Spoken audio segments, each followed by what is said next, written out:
Hello, I'm Ali Kazam. Welcome back to Space Patrol 2100. Glad you could join me for part 2 of Lost in Space again. Last week, as you recall, Aria, an alien from the planet Delta, located in the Alpha Centauri galaxy, teleports himself to Earth. He offers Space Patrol the knowledge of light speed travel for all spaceships. Colonel Rayburn is delighted and selects Captain Dart, Slim, and Husky for the first historic mission. Professor Haggarty protests, claiming an Earthship will suffer metal fatigue from the high speeds and crack-up. Rayburn ignores the warning and orders Galasphere 347 to be fitted with a Delta power unit. Dart and crew, along with Aria, blast off for Delta, achieve light speed, and 4 months later land on a planet 25 trillion miles away. All seems fine. The question is, can our heroes return to Earth, or will the Galosphere suffer the structural failure Professor Haggarty said would happen? Without further ado, the exciting conclusion of Lost in Space, again.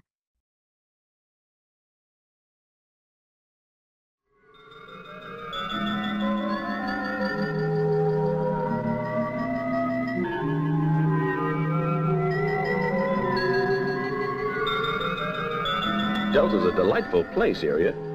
I'd like to see a treaty between your galaxy and ours. So would I. We could send you metals, and you could teach us teleportation. That will take many years, but I will give you your first lesson now. Can it wait for a while, Aria? You see, Slim and Husky are in the Galosphere waiting for me. I told them we'd fly around Delta and see what your planet's like. By all means.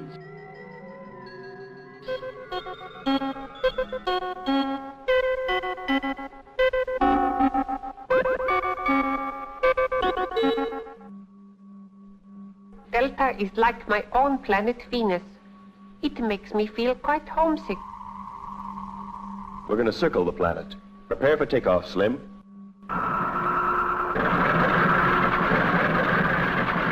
We are not moving. Take a look outside, Husky.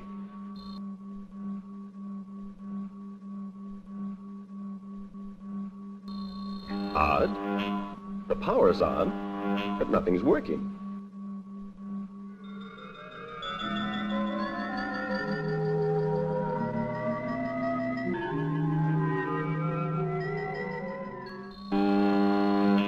Captain, the Meson power, it's collapsed. It must be metal fatigue. That's what Professor Haggarty was afraid of.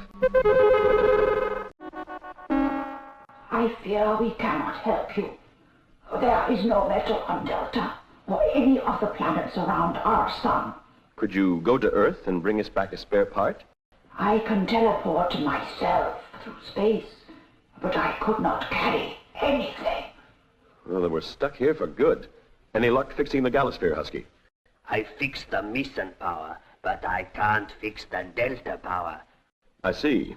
That means it'll take us more than 3,500 years to get back to Earth. We can do the whole journey in the freezer.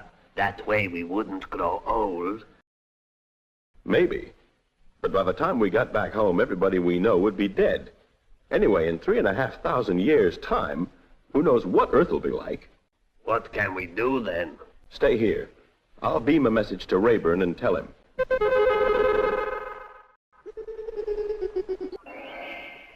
A personal visit, Colonel? And what's it for this time?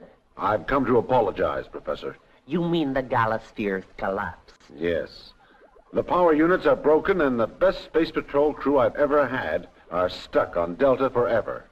Can't you send out another Galasphere with a replacement? No, there's too great a danger of metal fatigue. I can't risk the lives of more men.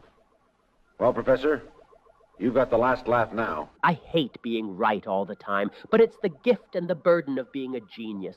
Dart, Husky, and Slim, lost in space like the Robinsons of Jupiter 2. Oh, the pain, the pain.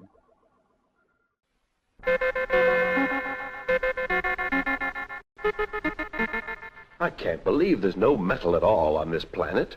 What are your military weapons made of? We don't have any. There are no wars in this solar system. This looks like a weapon. That is the claw of a Kanakoya lizard. the most dangerous animal on Delta. How did you get it?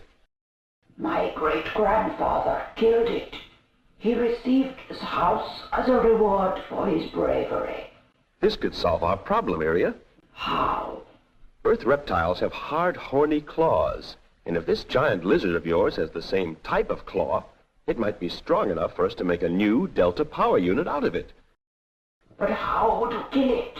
We have no weapons. I've got a gamma ray gun. Tell me, where do these lizards live? In the North Pole. You'll need your hover jet. I'll go and fetch them, Captain.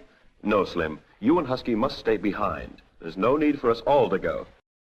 But... No, don't argue. I'm giving an order. I hope you will allow me to go with you, Larry.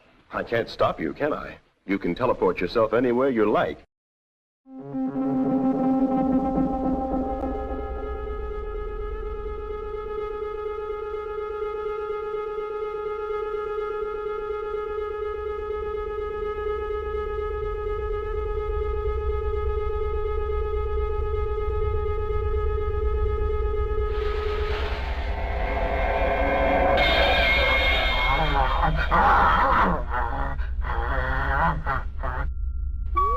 I've never been so close to a Kamakoya lizard before.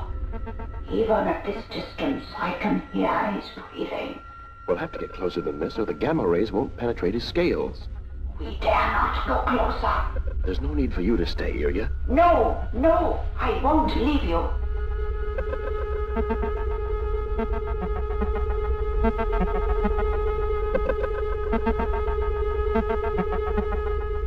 I'm moving in closer. Be careful.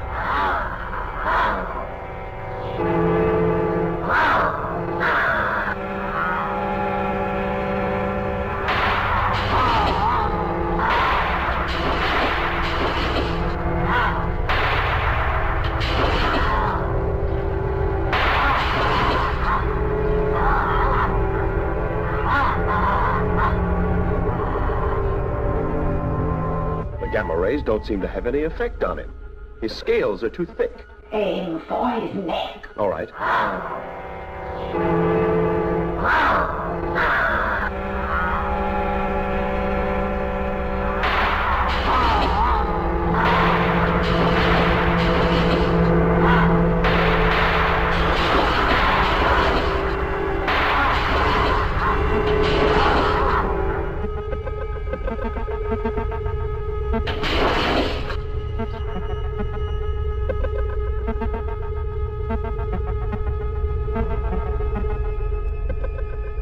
It's not moving.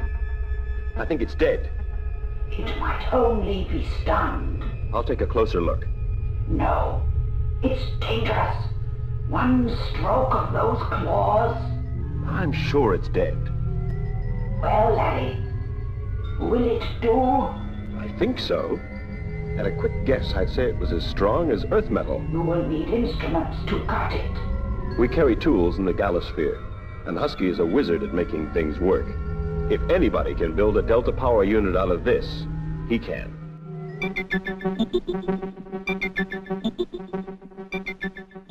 Do not despair, Colonel. Professor Haggarty is working day and night to produce a metal that will stand up to the speed of light. Then we can build a Galasphere and rescue Captain Dart. It might take 20 years. I should never have let them go.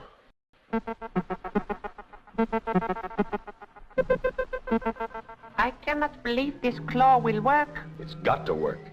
Delta's a wonderful planet, but I'd give a year's salary to be on Earth again.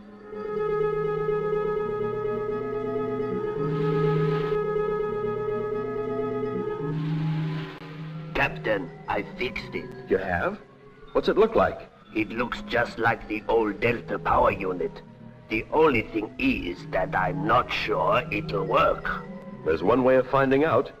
Let's test it. I've just had a message from Dart saying that they have mended the Delta power and they are coming back to Earth. The Galosphere won't stand the strain of the return journey. You must send a message to stop them. We are not as advanced as the Deltese, Colonel, and we have no machines that will send messages to them. We can only receive them.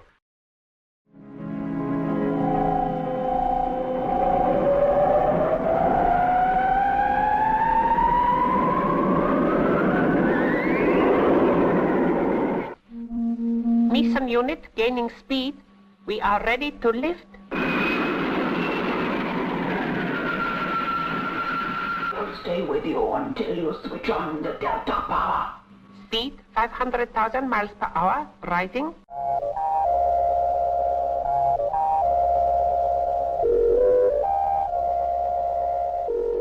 Keep your fingers crossed, boys. This is it. Switch on the Delta power unit. Delta power on.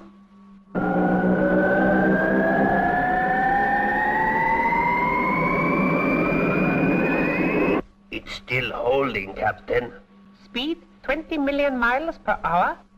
It looks as though it's going to be all right. I must leave before I get too far away. Will you come to Earth again? Certainly. It will take me a year to regain my strength. Then I will visit you once more. I'll open the outer vacuum door for you. For me, doors are unnecessary. Goodbye, dear friends.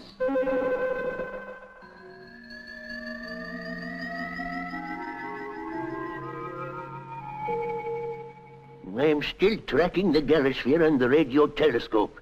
It's a miracle it hasn't fallen to pieces. When do they due back, Professor? They should be approaching our galaxy now.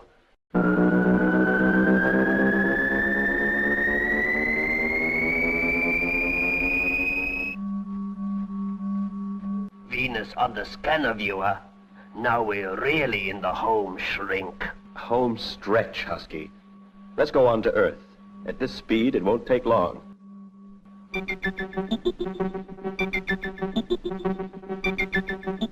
At least Dart's in our galaxy now. The danger isn't over yet. In order to land, he must switch to Meson power, and that will put a terrific braking effect on the Galosphere. Don't remind me.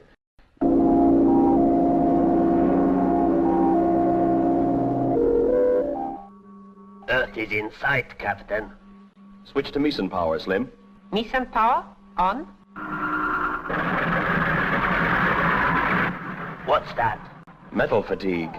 I hope the Galosphere doesn't crack.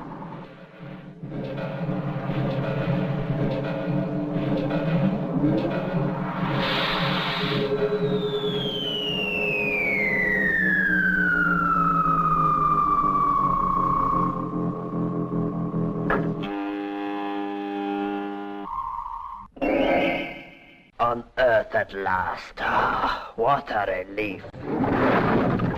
What was that? Something collapsed. Sounds as if it was the Galosphere.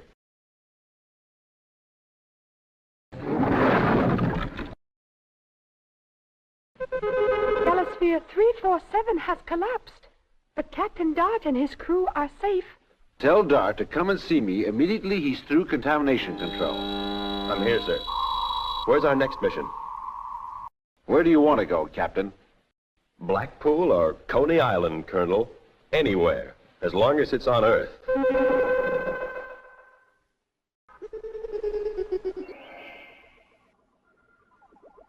Did you hear the good news, Pop?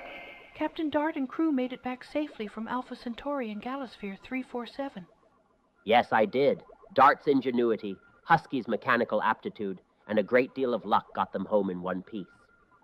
I still have to wonder what happened to that brave Robinson family who set out into space more than a century ago aboard the Jupiter 2. I guess we'll never know. Now, come take a look at this, Cassie. It's a radio transmitter I made out of coconuts.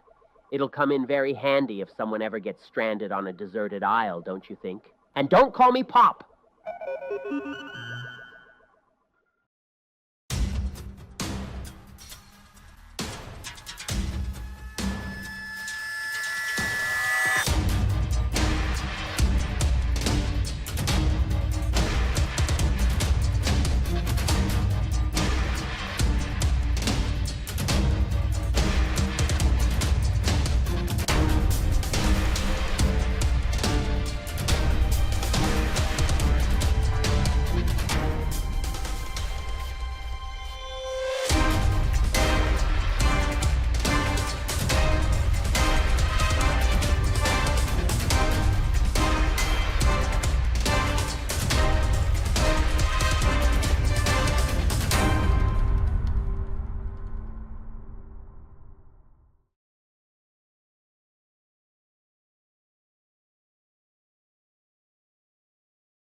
Back in 1962, Roberta Leigh introduced several novel concepts that were used in a future iconic science fiction television show called Star Trek. Traveling faster than light was warp speed, and teleportation, going from point A to point B without the use of a vehicle, was similar to the transporter Chief Engineer Scott manned to beam down Captain Kirk to orbiting planets from the Starship Enterprise. I hope you enjoyed Lost in Space again. Please like, subscribe, and leave comments on the video. Next up will be an episode of Fireball XL5, The Doomed Planet, hosted by Dr. Venus. I'll be back in several months with another reanimated episode of Space Patrol 2100. Until then, I'm Alakazam, hoping you enjoyed the nostalgia refresh. Bye-bye for now.